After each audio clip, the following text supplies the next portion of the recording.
Are you aware that multiple governments around the world are holding Americans hostage essentially right now? Obviously, Hamas is holding American citizens, and we believe, unfortunately, the bodies of American citizens in Gaza.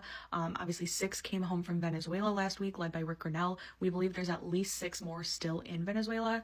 And Marc Fogel just came home from Russia. Steve Witkoff is a longtime close friend of President Trump's. He is leading Trump's Middle East envoy to deal with negotiations to end the Israel-Gaza war and get all of the hostages back. But apparently, he's also handling negotiations with Russia. Today, for the first time, I believe, since Russia invaded Ukraine in 2021, a U.S. official publicly flew to Russia, touched down on the ground, and was able to bring Marc Fogel home.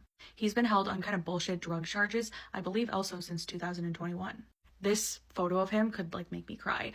He's having a well-deserved glass of whiskey and a snack on his flight home from Russia to go see his family. That's incredible. So I want to bring this up for a few reasons. First of all, there seems to be this narrative now that the US causes all of these problems worldwide, and so we should just not be involved elsewhere. But it's important to note that governments that are adversarial to us, the Venezuelans, the Russians, the Iranians, terror groups like Hamas, they do things to provoke us, including taking our citizens on bullshit charges, typically military-aged males, but in the case of Hamas, not always, and holding them to get our government to negotiate with them on things. So if you are a military-age male, anywhere from 14, 15 up to, 50, I would be careful traveling in regions that are, have adversarial or hostile governments. I would not go to Russia. I would not go to China. I would not go to Iran. I also wouldn't go to countries in their sphere of influence either. And I also want to remind you that this whole notion that we do things wrong and we bring this upon ourselves,